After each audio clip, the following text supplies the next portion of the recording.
നീണ്ടകര വേട്ടുതറയിൽ അടിപ്പാതയ്ക്കുള്ള ജനകീയ സമരം തുടങ്ങിയിട്ട് 465 ദിവസം.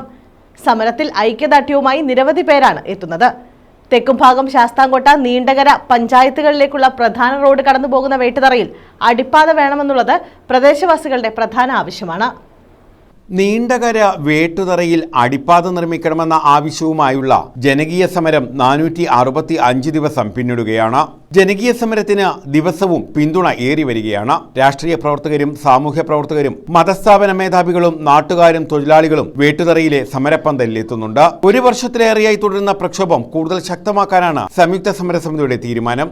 തെക്കുംഭാഗം ശാസ്താംകോട്ട നീണ്ടകര തുടങ്ങിയ പഞ്ചായത്തുകളിലേക്കുള്ള പ്രധാന റോഡ് കടന്നുപോകുന്ന വേട്ടുതറയിൽ അടിപ്പാത നിർമ്മിക്കണമെന്നത് നാട്ടുകാരുടെ പ്രധാന ആവശ്യമാണ്.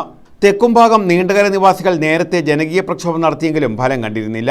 നിലവിൽ നീണ്ടകര ഗ്രാമപഞ്ചായത്തിൽ പുത്തൻതുറ ആൽത്തലമൂട് ജംഗ്ഷനിലും നീണ്ടകര പാലത്തിനോട് ചേർന്നുമാണ് അടിപ്പാത നിർമ്മിക്കുന്നത്. കിഴക്കൻ പ്രദേശങ്ങളിലേക്കുള്ള പ്രധാന പാതയാണ് പടപ്പനാൽ വേട്ടുതറ റോഡ്. വേണ്ടത്ര പഠനം നടത്താതെയാണ് അടിപ്പാത നിശ്ചയിച്ചതെന്ന് ആക്ഷേപമുണ്ട്. കൊല്ലത്തേക്കും കരുനാഗപ്പള്ളിക്കും തെക്കുംഭാഗം വഴി കൂടുതൽ KSRTC സർവീസ് നടത്തുന്ന പാത കൂടിയാണിത്.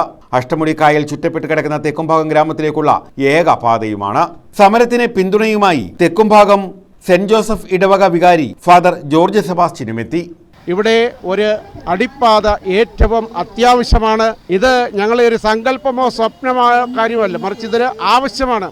അതുകൊണ്ട് എത്രയും വേഗം താമസിയാതെ ഈ ദേശീയപാതയുടെ പണി പുരോഗമിക്കുന്ന ക്രമമനുസരിച്ച് അടിപ്പാത നിർമ്മാണത്തിനുള്ള പ്രവർത്തനങ്ങൾ ആരംഭിക്കണമെന്ന് സ്നേഹത്തോടെ അഭ്യർത്ഥിക്കുകയാണ്. അതുപോലെ തന്നെ അതിനുവേണ്ടി ചൂടും വെയിലും ഒക്കെ അവഗണിച്ചുകൊണ്ട് ജോലികൾ മാറ്റിവെച്ചുകൊണ്ട് ഈ പാതയോരത്ത് വന്ന് ഞങ്ങൾക്ക് അടിപ്പാത വേണം, തന്നേ തീരൂ എന്ന് ഉറക്കെ പ്രഖ്യാപിക്കുന്ന ഈ സമരസമിതിയോട് ഇവിടെ വന്നിരിക്കുന്ന എല്ലാവരോടും ഐക്യദാർഢ്യം പ്രഖ്യാപിക്കുകയാണ്. നീണ്ടകര ജോയിന്റ് ജംഗ്ഷനിലെത്തി പഴയ ദേശീയപാതയിലൂടെ ഹാർബർ വഴി അടിപ്പാതയിലൂടെ മറുവശത്തെ സർവീസ് റോഡ് വഴി പോകണമെന്ന നിർദ്ദേശമാണ് നിലവിൽ അധികൃതർ മുന്നോട്ട് വയ്ക്കുന്നത്. അല്ലെങ്കിൽ സർവീസ് റോഡ് വഴി പുത്തൻതുറയിലെ അടിപ്പാതയിലൂടെ തിരിഞ്ഞ് വേട്ടുതറയിലെത്തി പോകണമെന്നതുമാണ്. ഇത് പ്രായോഗികമല്ലെന്നാണ് നാട്ടുകാരുടെ പരാതി. അടിപ്പാത നിർമ്മിക്കണമെന്ന ആവശ്യത്തിൽ ഉറച്ചു നിൽക്കാനാണ് സമരസമിതിയുടെ തീരുമാനം. ഇത് സംബന്ധിച്ച് പൊതുമരാമത്ത് വകുപ്പ് മന്ത്രിയുമായി ചർച്ച നടത്തും. കക്ഷി രാഷ്ട്രീയത്തിന് അതീതമായ നടപടികളുമായി മുന്നോട്ട് പോകുവാൻ സമരസമിതി തീരുമാനിച്ചിട്ടുണ്ട്. News bureau, Chavara.